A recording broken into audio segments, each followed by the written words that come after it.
Hello and welcome to Unstress. My name is Dr. Ron Ehrlich. Now, before we start, I would like to acknowledge the traditional custodians of the land on which I am recording this podcast, the Gadigal people of the Eora Nation, and pay my respects to their elders, past, present, and emerging.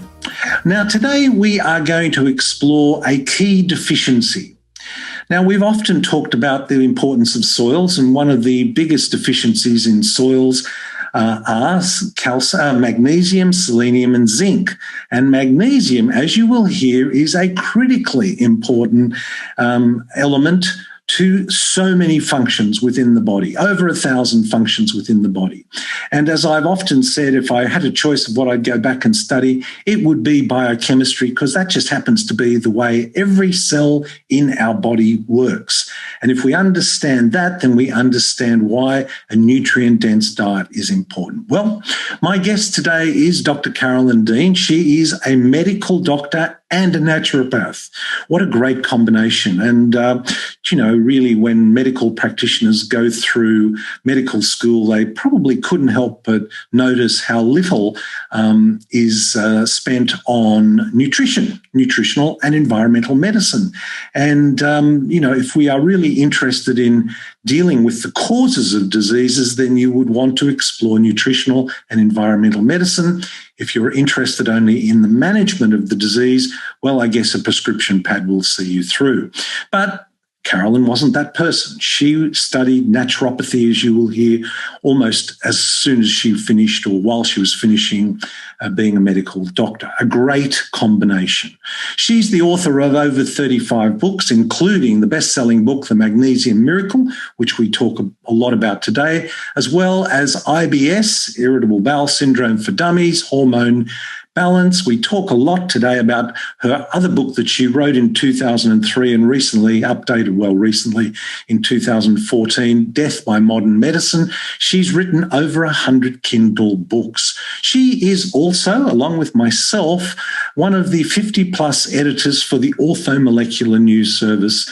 And when I listen to that group or I read all the emails that are exchanged, I'm humbled to be in their company. They are truly some fabulous practitioners with some incredible knowledge, and this is one of them. So I hope you enjoy this conversation I had with Dr. Carolyn Dean.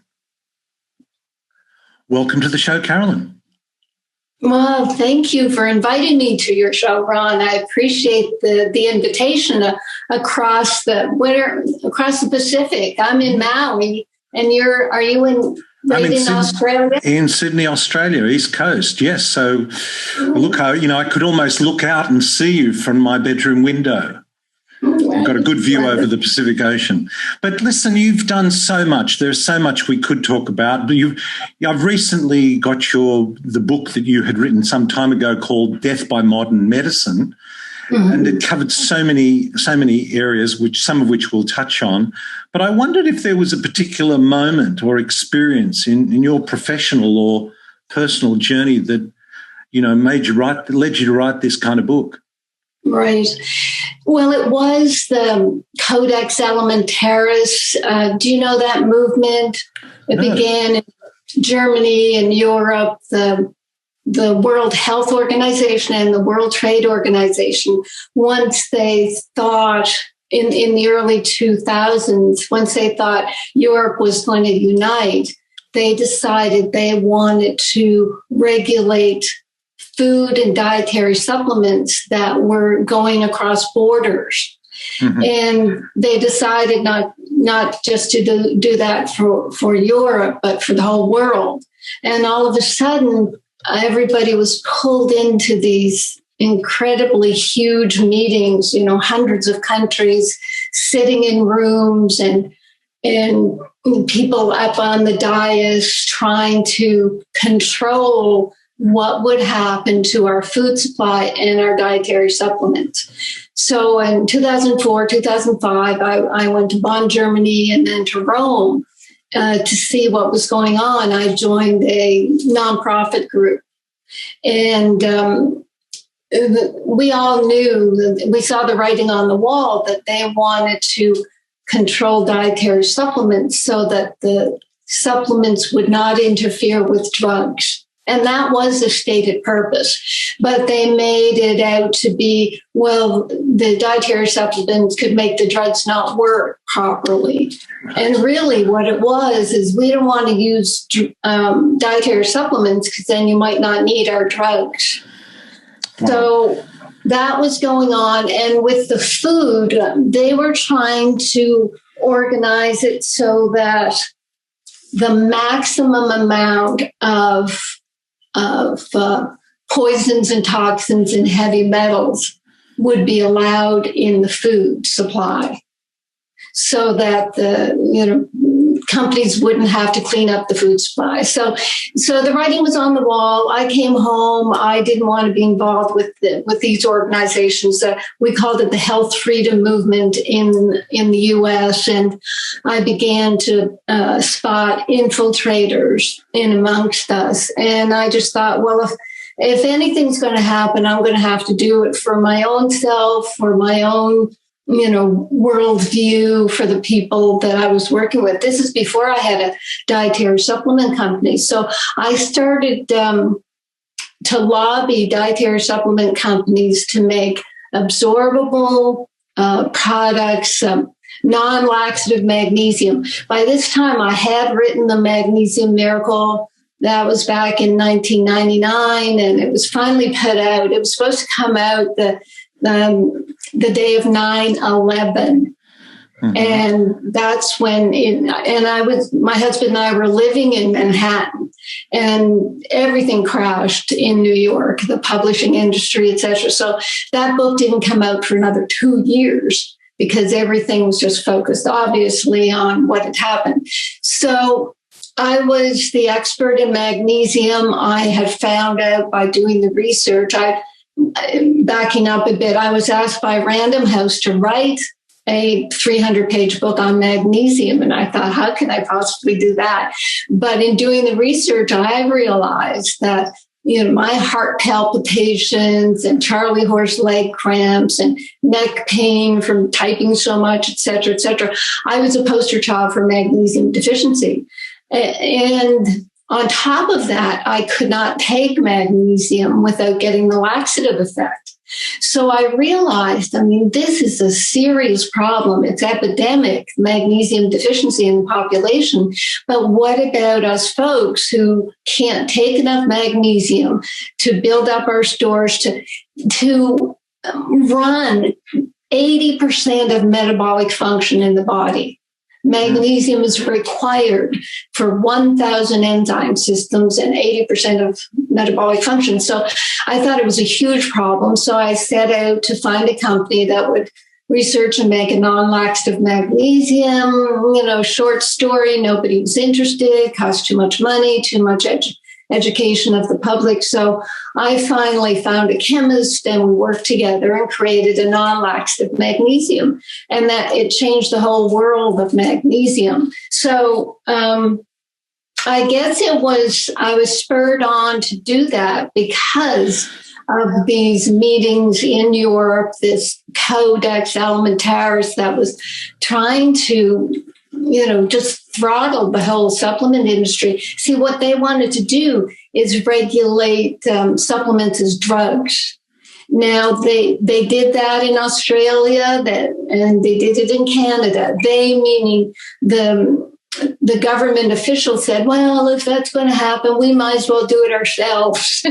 So they, bit the bullet and regulated their supplements as near to a drug category.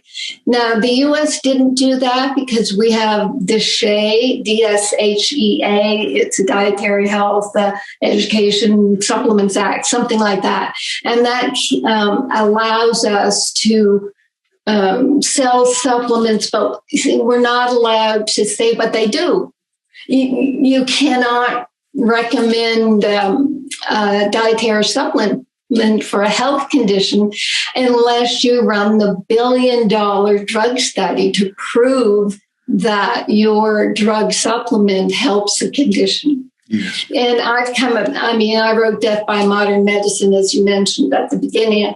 I mean, I say that was on a bad day. That was on a bad day in Bonn, Germany, when I saw, the director of the whole Codex procedure totally humiliate a woman in a nonprofit who was saying, we can't put bottled baby formula in Africa, for example.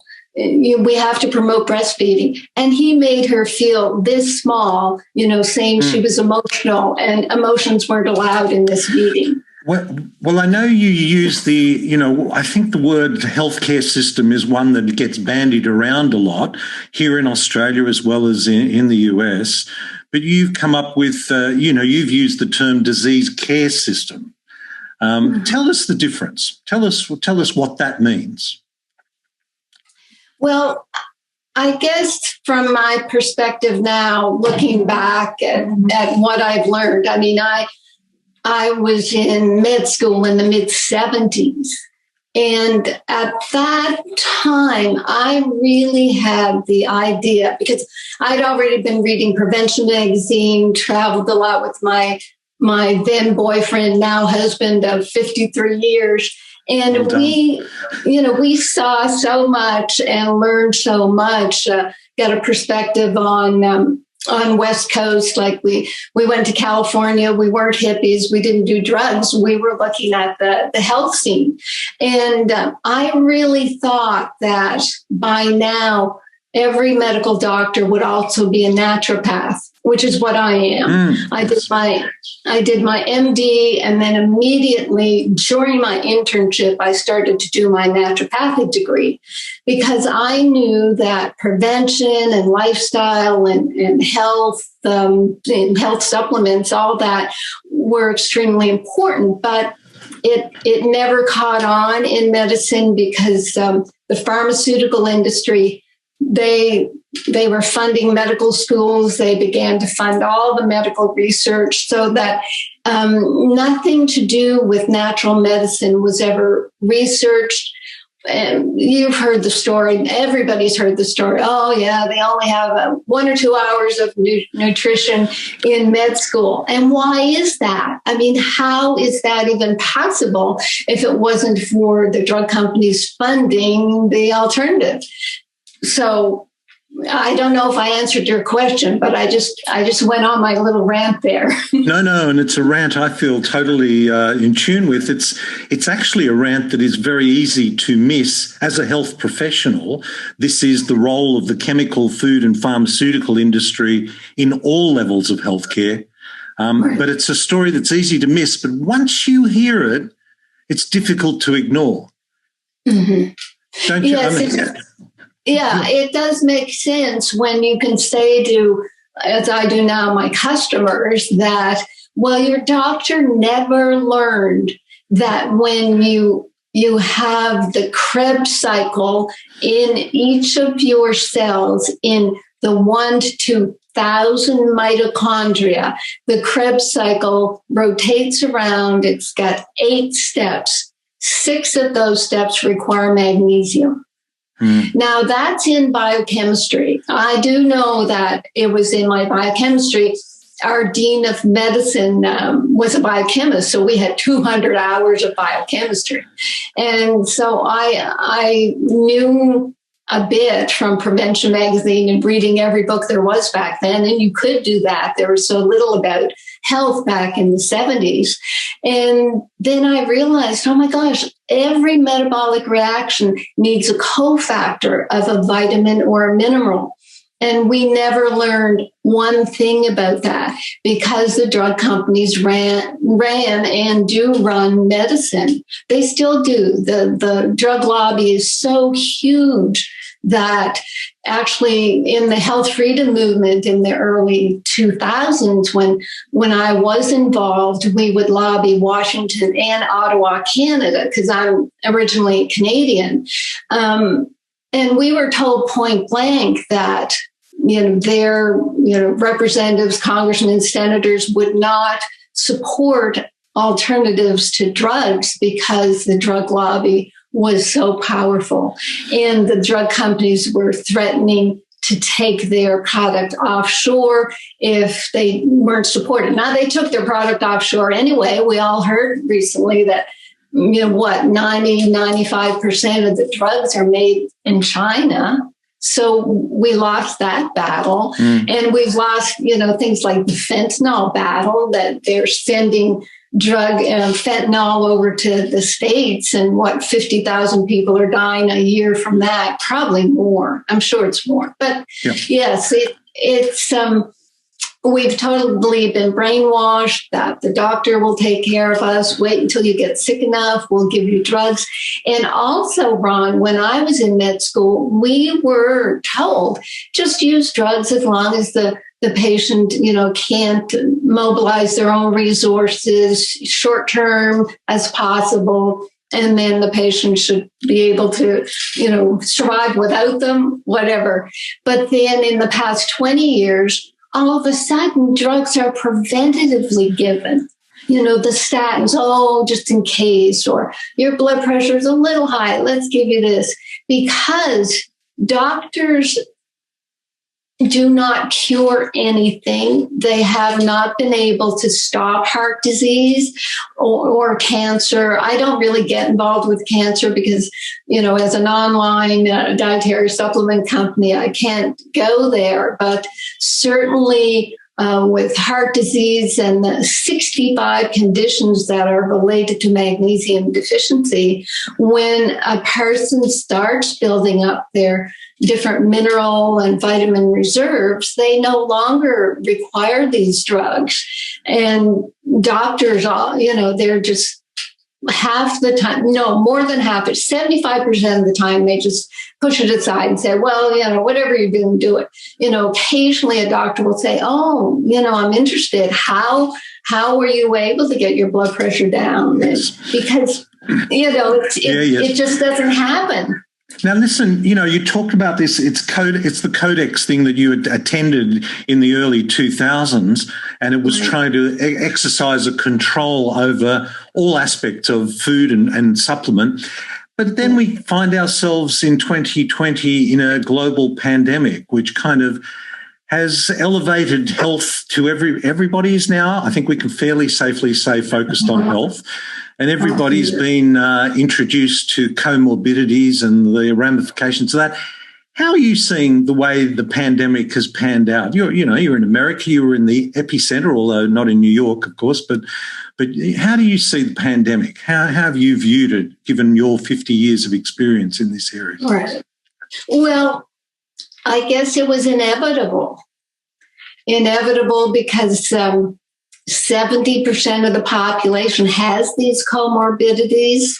They talk about the disease names, but they never mention the half dozen drugs that these people are also on.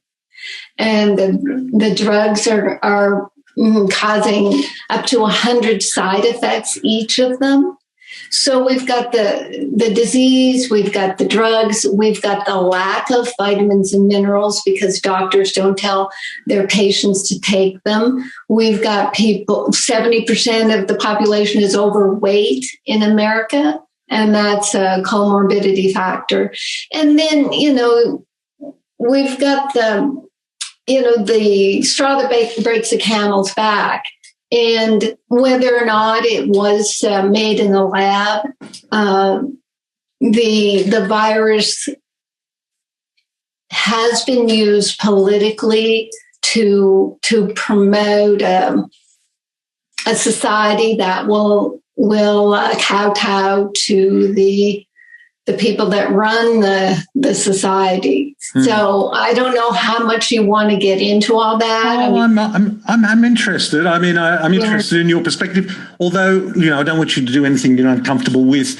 But it's interesting, isn't it, that when I kind of see this pandemic as an incredible opportunity for us to really focus on improving our immune function. Of course. And yet any mention of immune function, certainly in Australia, and I'm sure is that the case in America, any mention of improving immune function is somehow seen as some kind of way out alternative idea. Is that how you're seeing it? Absolutely. And what's happened in America is the FDA, maybe the FTC, Federal Trade Commission, they're actually fining people, practitioners or dietary supplement companies $10,000 or jail time if they say that their products are going to help people prevent or treat COVID. So that ruling just started to come about, and even Joseph Mercola, with his huge website, has said he has to take all mention of COVID off his website. And we've had to scrub our websites as well. And it's just 100% frustrating, because we do know that someone who's healthy with a strong immune system, they're able to fight whatever comes along. Our bodies are resilient, they're made to last and all the rest of it. And I was fortunate. I mean, I have, as I've mentioned a couple of times, I have this dietary supplement company, and there's something that made me in the fall of 2019, it made me look more at vitamin D and the omega-3 fatty acids and Pico Zinc, which I created, and I do have a Pico Silver. So all of a sudden, just as people were starting to realize they had to support their immune systems, I was able to have these products available, and we have a very good track record with our patients staying healthy. That, I guess that's what I can say. Well, let's talk about magnesium for a start. I just wanted to touch on that because we hear a lot about calcium supplementation. Of course, we're bombarded by it through the dairy and food industry, that it's fortified with calcium and to make strong bones. But of course, it's not quite as simple as that. Tell us a little bit about, you touched on it before, magnesium, and you were mentioning biochemistry, which I must admit, if I had a choice of what I would go back and study now, I wouldn't do PhD. I would go back and study my biochemistry, anatomy, and physiology. But anyway, this is an opportunity for me to get a refresher course, Carol. Tell us about magnesium, more about that. Well, there's this balance between calcium and magnesium that we know of. But because medicine likes to think there's one treatment for one condition, they brought that over into supplements as well. And they began to say, well, women with osteoporosis, we better give them extra calcium. Let's start early in, age 40s, so the bones won't get brittle, et cetera, et cetera. So there was this big push. And as you say, by the dairy industry too, they grabbed onto this cash cow. Hey, there's the pun. Nice first pun. Or it's okay. Anyway, cash cow. And they just ran with it to the point now. There's a Dr. Boland over in New Zealand. I'm sure you've heard of him. He's had at least half a dozen studies showing that women, just by taking calcium supplements, put themselves at a much higher risk for heart disease, because calcium precipitates in the body. It doesn't, flush out like magnesium. You see, there's the fail-safe of magnesium. If you take too much at once, or if you're very sensitive like me, you flush out your magnesium, urine and bowels. But calcium supplements will cause constipation. And then that calcium is reabsorbed and precipitates. Where does it precipitate? In the heart, in breast tissue, in the gallbladder, in the kidneys, in the heel spurs. So, and even, arthritis. So you get this calcium precipitation because you're taking too much calcium for one, and two, you're not getting enough magnesium. Magnesium is not even tested on an electrolyte panel, so it's way down on anybody's radar.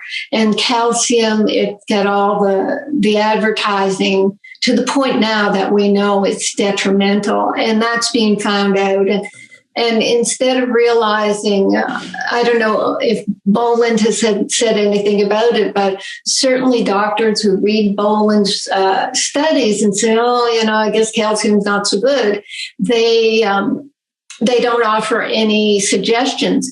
But what they did, Ron, it's really horribly funny. But they started promoting vitamin D. Vitamin D became the sexy new supplement. Okay. And the crazy thing about vitamin D is it helps absorb calcium.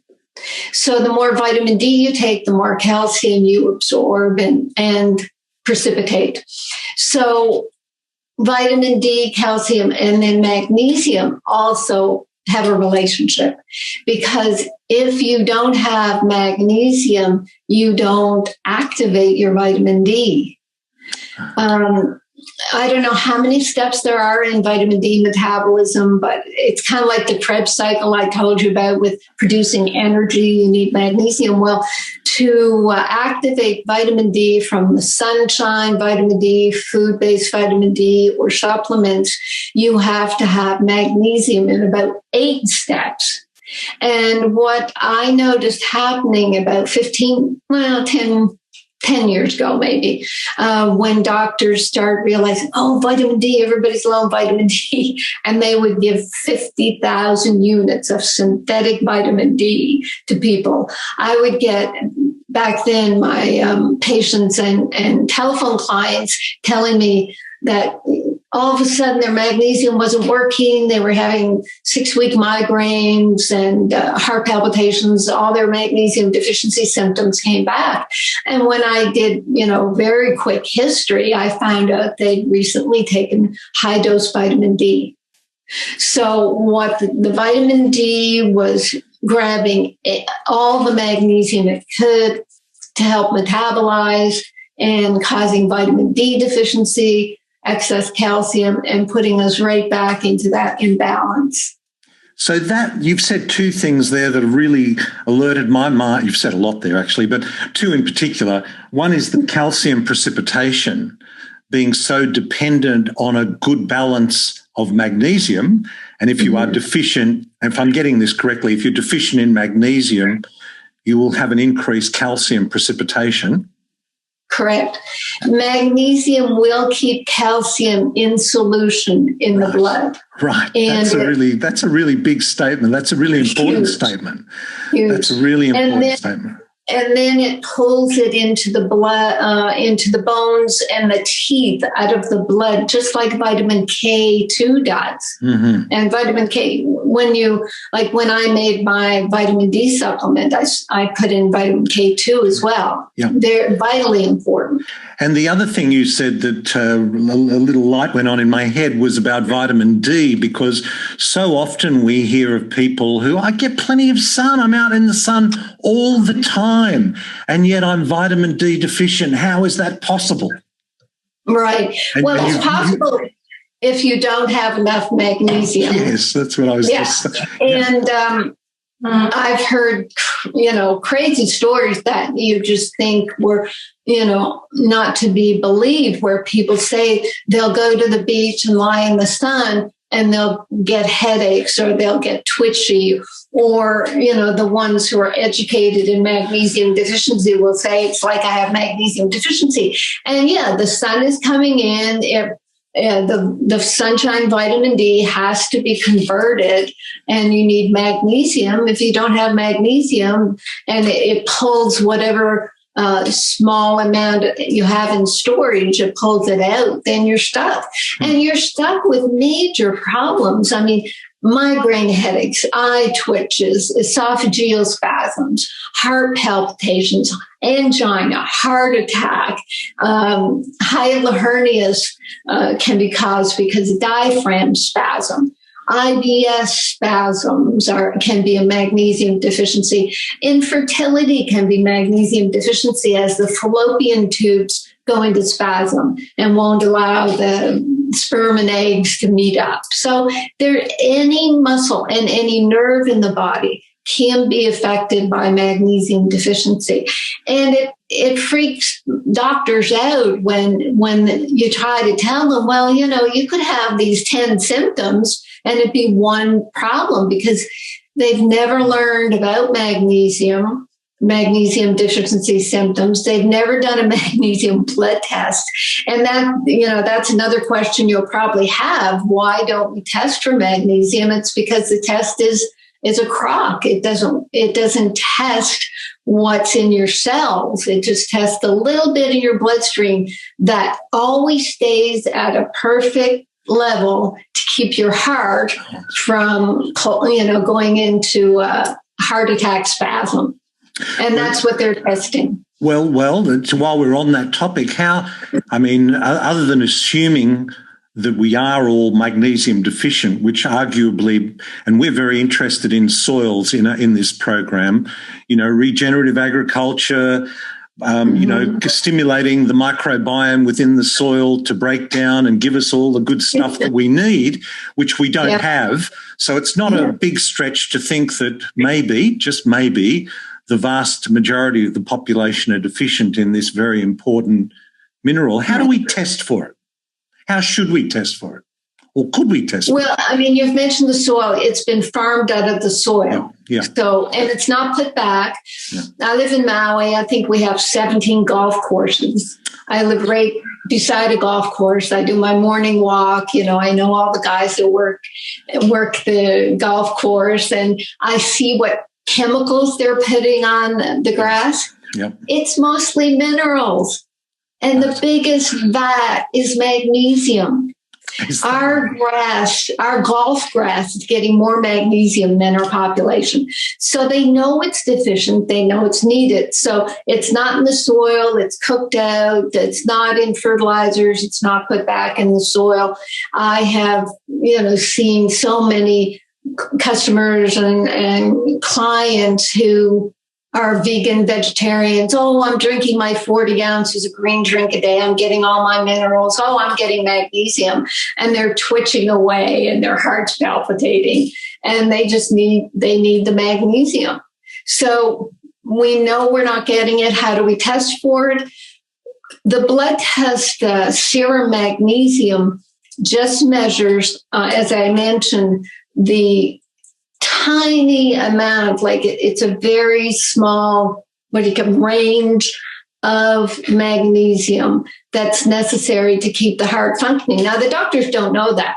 They just know that whenever they tested serum magnesium, it's always in this range. So they say, well, it's okay. You're fine. And it being the most important electrolyte in the body, it's not even on an electrolyte panel.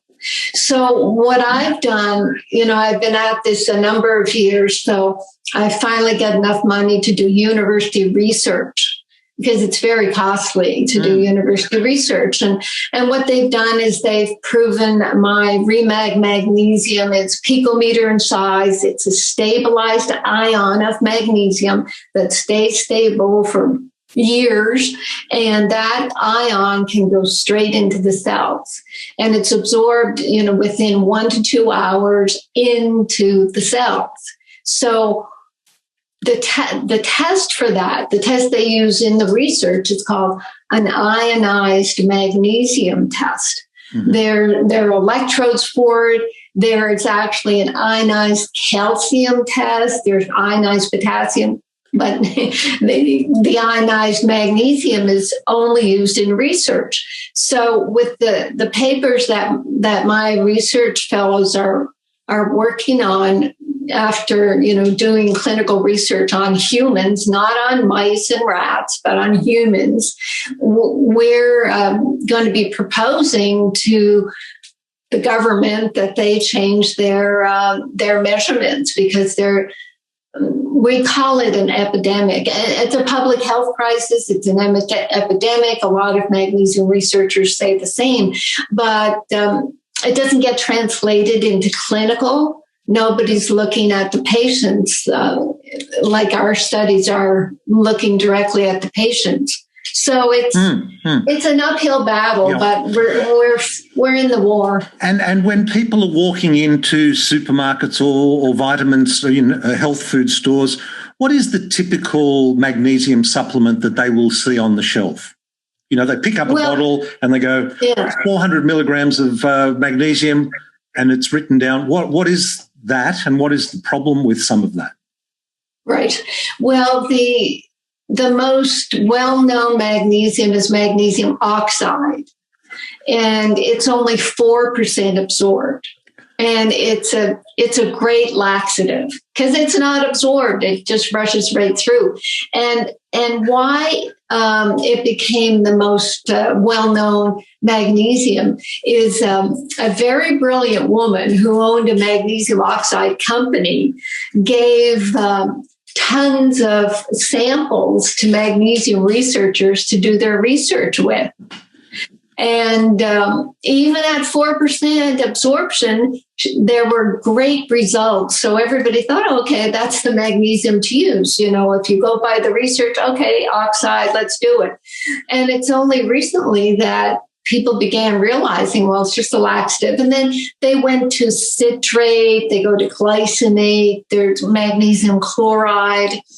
But any one of those is only from 4% absorbed, which is oxide, to about 20% absorbed. Even the chelates, the chelated minerals, it doesn't have that much absorption. It's actually more work for the body to break down the chelate.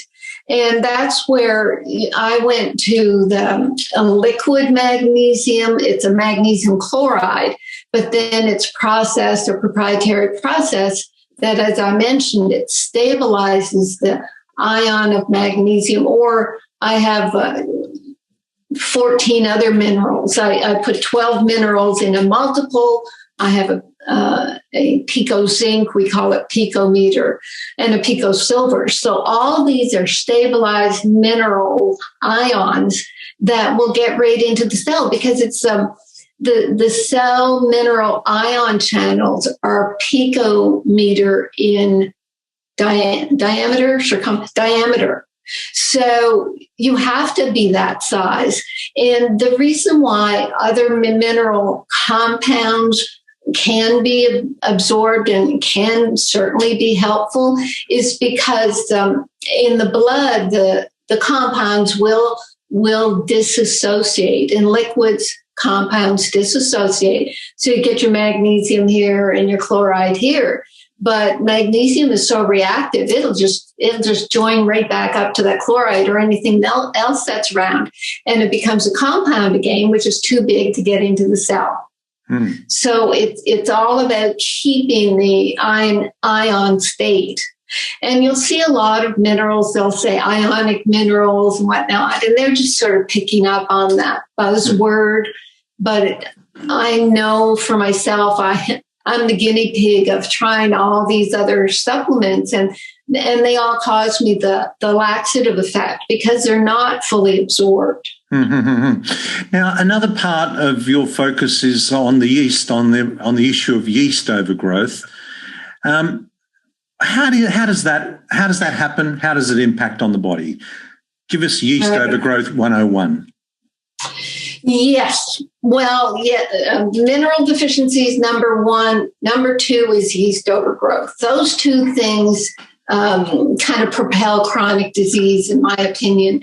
And how we got to yeast overgrowth, because yeast is normal in the body, it's normal in the environment. Yeast and fungi chew dead and dying material up so that, you don't have a forest loaded with 100 years of it wouldn't even be dry rot. It becomes dry rot when the fungi get after it and break down the wood. They're breaking down material in our intestines as well. And unfortunately, it tends to be incompletely digested foods and sugars, and the yeast feed off those. But it really began to be a problem when we started using antibiotics.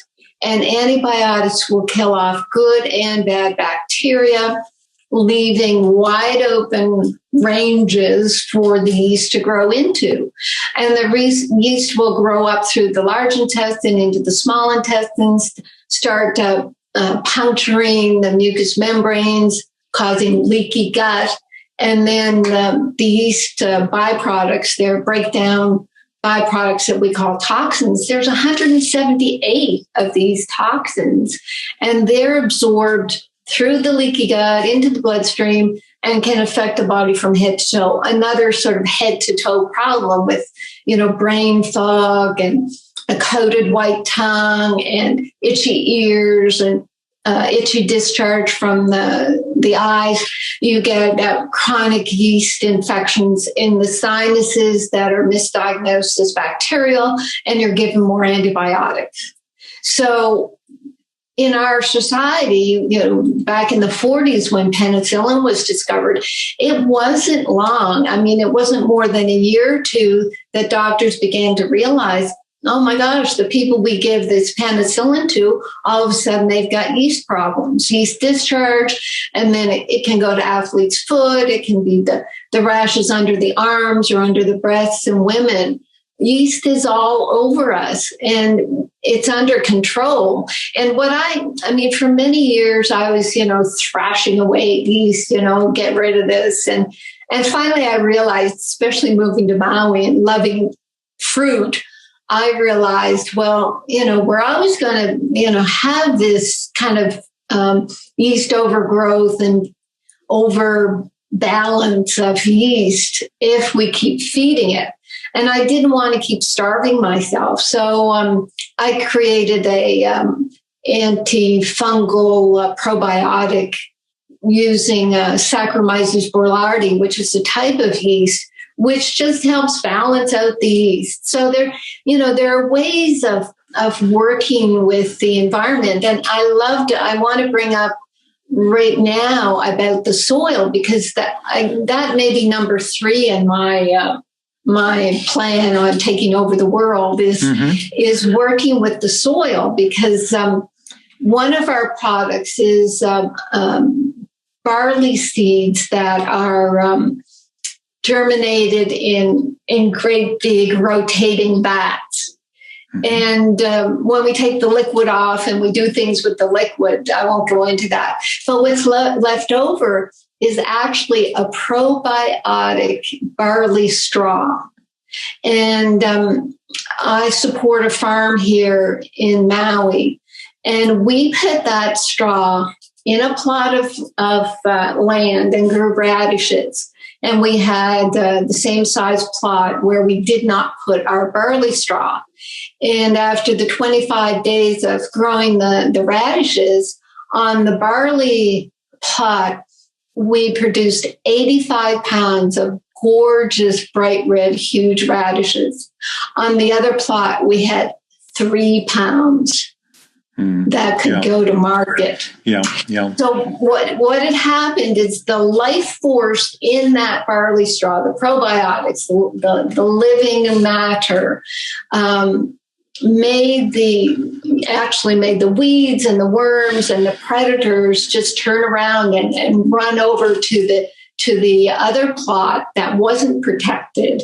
And the worms just ate circles around these radishes. The weeds were crazy. So we know from that experiment that if something is strong and alive and has a strong life force, then the predators aren't going to go after it, just like humans. Yes. If you're healthy and vibrant, you're not going to get attacked unless your body wants to go through the experiment of having some sort of infection or something go wrong. I do that all the time. It's a very popular, very favorite theme of mine on this podcast, and that is exploring ways of enabling rather than trying to dominate nature. And whether we're talking about it in the farm, in the soil, or in our gut, or in our mouth, or wherever, enabling nature is a major theme. Another theme that you've touched on is ignoring the stress in our, in our modern world. And how do you define stress in our modern world? I mean, apart from the obvious, I feel so stressed, Yeah. What do you think? Well, I mean, that's a huge question. There's a lot of ways to answer it. But let's just say, things are going not so perfect with a person. what happens is they usually try to find a reason to blame something, someone, some event. I mean, that's kind of where psychiatry comes in. Well, let's blame your parents, or let's blame somebody. So there's a blame game going on that is detrimental, because you have to take responsibility at some point.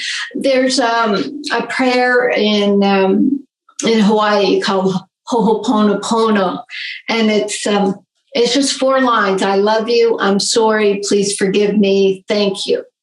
So to me, it's a little too whiny. Please forgive me. I'm sorry. I sort of changed the words around a bit. But what you're doing there is you're taking responsibility for everything that's going on around you.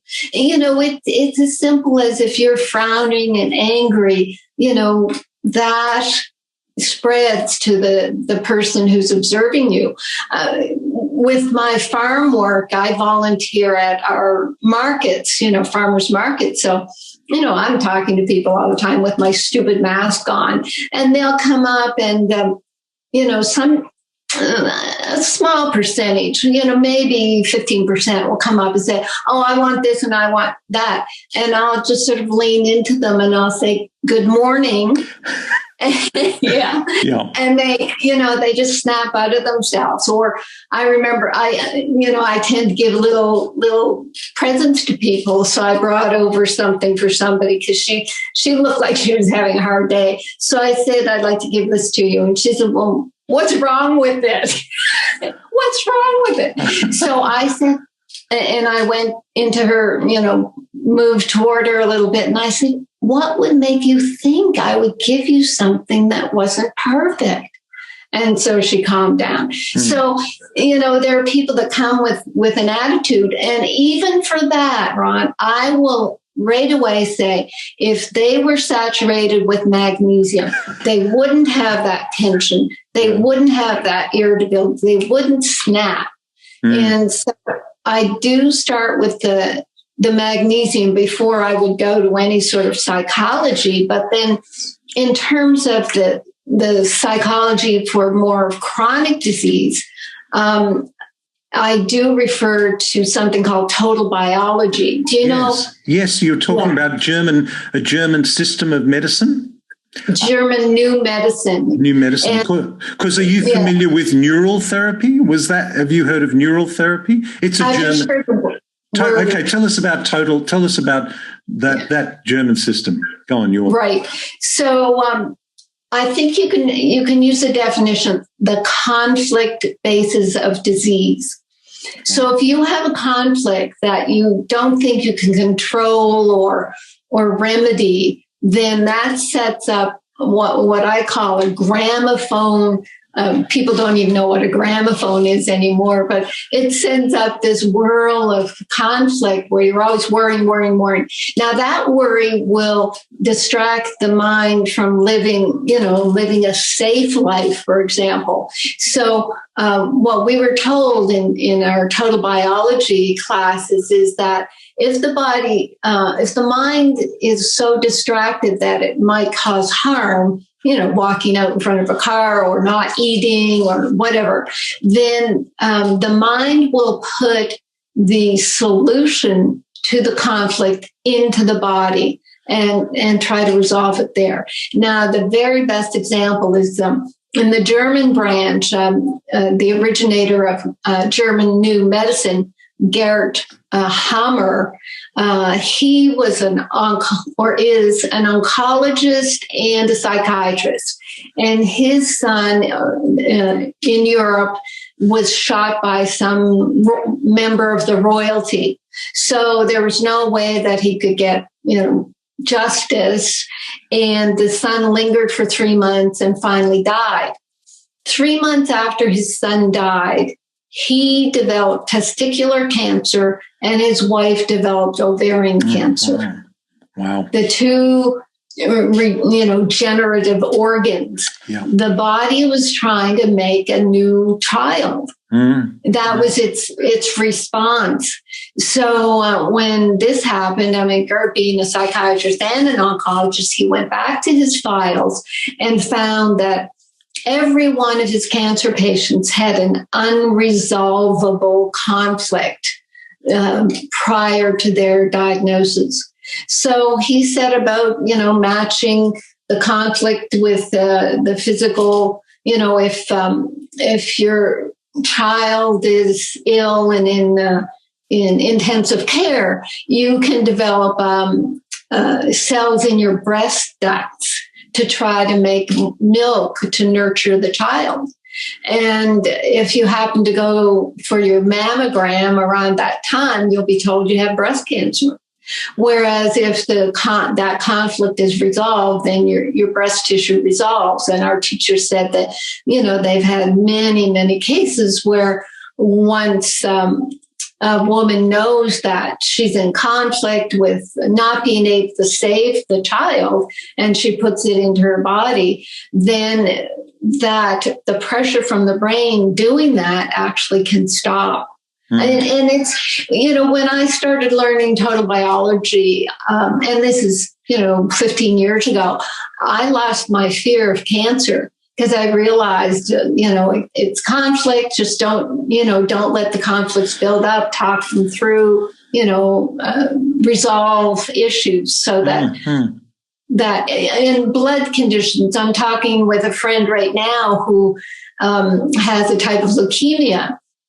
And I send him to the person that I refer to for total biology consultations. But I told him the leukemia and blood disorders is family. Look for conflict in the family. And he couldn't think of anything. And then, he realized that someone who he looked upon as family had stabbed him in the back. Had created the conflict. So it's a big one. It's important. Yeah, it's important work. The German system approach to medicine is a very interesting and holistic one, isn't it? They seem to have a very open mind. The type of medicine I was referring to, neural, is all about the autonomic nervous system and its ability to heal. Provided it's allowed to do so. And you're talking about an emotional background to disease there where, if thoughts are things, and they're neurotransmitters, they would have an impact on cell function, I guess. That makes total sense. Total biology. I'm going to look that up. Very good. Listen, we've covered so many different areas here, and I'm going to have links to your site and all this, and I'm going to explore those supplements myself as well. I wanted to finish because we are all on this health journey together in this modern world, and we're all on a journey. What do you think the biggest challenge for an individual on that journey is? I guess it's staying balanced and staying happy, but also another thing that I explore is my personal place of power. Where I stand in the world, how I am, as I said, responsible for myself and my environment. It's a bit of a biblical thing where we were told, or I think Jesus said when he brought someone back from the dead or whatever, you can do this and much more. So we don't give ourselves enough credit for the power that we have as humans. We subjugate ourselves. We're doing it right now with the quarantine. We are subjugating ourselves to masks and vaccines and powers that are very weak in terms of their knowledge and their ability to help us. So we have to maintain our strength and our power and our common sense. And before you listen to anybody else, listen to yourself. I love that. What a great note to finish on. And I know you're passionate about empowering people, as am I. Thank you so much for joining us today, Carolyn. I really enjoyed our chat. It was wonderful. Thank you so much. Mahalo. Mahalo. Well, what a note to finish on there with, finding your own place, your own power, reminding yourself of how powerful you are. I find it interesting exploring change. What constitutes change, how people change. And I think there are many reasons why people do and don't change, but two things that I've often focused on is your locus of control, and the other is your tolerance of ambiguity. And the locus of control refers to how much control do you feel you have in your life. And while no one has 100% control over everything that goes on in your life, how you view that is quite important. If you feel a total victim to what is going on in the world and you surrender to what you're being told always to do, you do, and just following instructions, and I'm just following the public health messages of the food pyramid of the last 50 years. I'm on low fat. I've done everything right. I'm, blah, blah, blah. You may have an external locus of control and be resistant to change. On the other hand, if you have an internal locus of control, meaning, no, you've got control over things that go on in your life. In fact, you've got a lot of control over a lot of things. That's called an internal locus of control, and you will probably be more open to change. The second aspect that I'm referring to is tolerance of ambiguity, and that is, while we love things to be right and wrong, black and white, good and evil, that's just not really the way things work, and there are plenty of shades of grey, and there are plenty of ways of approaching a problem.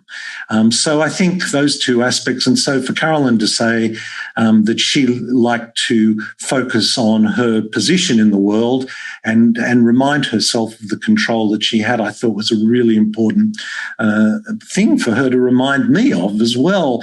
And I love the fact that this magnesium, and I must say, we know that soils are deficient in minerals. We know that the human body is made up of 50 or 60 of the 120 odd elements there are in the world.